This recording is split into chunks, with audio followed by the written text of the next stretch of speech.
Trump ক্ষমতা গ্রহণের ঠিক আগেই রিয়েল এস্টেট ব্যবসায়ী স্টিভ উইটকফকে ইসরায়েলে পাঠালেন। খুব দম্ভ করে বললেন, গাজায় যুদ্ধবিরতি কার্যকরে ট্রাম্পের বিকল্প ট্রাম্পই। তার কথাটা যে একটা কথার কথা ছিল, তা এই দিনে এসে বিশ্ববাসী হাড়ে হাড়ে টের পাচ্ছে। ট্রাম্পের ইশারা পেয়েই আবার রক্তের নেশায় মেতে উঠেছে তেল আবিবের কসাই খ্যাত নেতানিয়াহু। তার রক্ত পিপাসায় বলি হল শত শত ফিলিস্তিনি নারী, পুরুষ, শিশু। ইউনিসেফের হিসেব মতে গত 2 দিনে গাজায় ইসরায়েলি বিমান হামলায় নিহত হয়েছে 130-এর অধিক শিশু।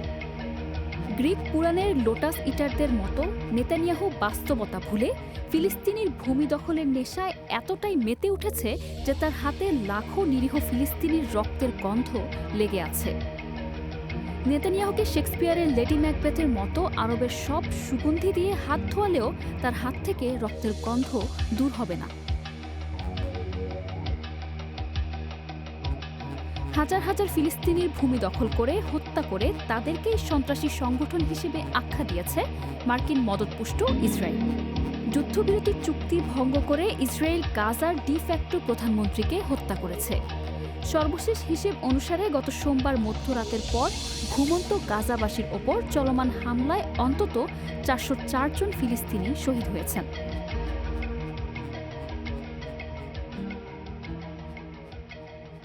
এদিকে গত 19 জানুয়ারি গাজায় প্রথম ধাপে 6 সপ্তাহের যুদ্ধবিরতি কার্যকর হয়।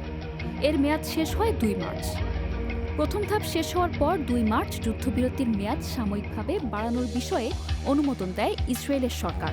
পবিত্র রমজান ও ইহুদিদের পাস ওভার উৎসব এই মেয়াদকালের আওতায় পড়েছে। অথচ পবিত্র রমজানের মধ্যেই যুদ্ধবিরতি লঙ্ঘন করে সোমবার মধ্যরাতে আবারও গাজায় নির্বিচারে হামলা চালালো ইসরায়েল। মিডল ইস্ট আইয়ের বর্ণনা অনুসারে যুদ্ধবিধ্বস্ত গাজার বাসিন্দাদের অনেকে তখন গভীর ঘুমে। কেউ কেউ সেহরির প্রস্তুতি নিতে শুরু করেছেন। এমন সময় শুরু হয় একের পর এক বোমা হামলা। ইসরায়েলি বাহিনীর সেই হামলায় হতাহত হতে থাকেন নারী, শিশুসহ সব বয়সী ফিলিস্তিনি। রাতের অন্ধকারে চলতে থাকে আহত রক্তাক্ত মানুষের আর্তচিৎকার আর আতঙ্কিত মানুষের দিকবিদিক ছোটাছুটি। যুদ্ধবিরতির মধ্যে আবার দুঃস্বপ্নের রাত ফিরে এলো ফিলিস্তিনের অবরুদ্ধ এ উপত্যকায়। 15 মাস ধরে ইসরায়েলের নির্বিচারে হামলায় 48,000-এর বেশি মানুষ নিহত হওয়ার পর গাজাবাসীর মধ্যে কিছুটা স্বস্তি এনে দিয়েছিল ট্রাম্পের নয়া যুদ্ধবিরতি।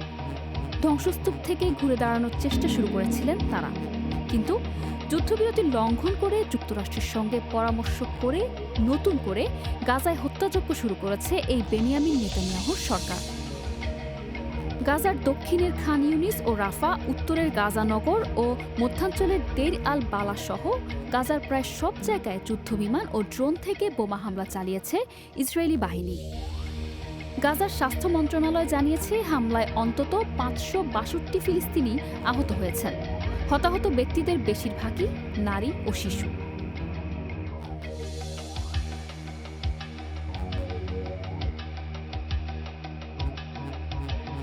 ইসরায়েল এই নৃশংস হামলার মধ্য দিয়ে গত 19 জানুয়ারি শুরু হওয়া যুদ্ধবিরতি চুক্তি একতরফাভাবে বাতিল করেছে।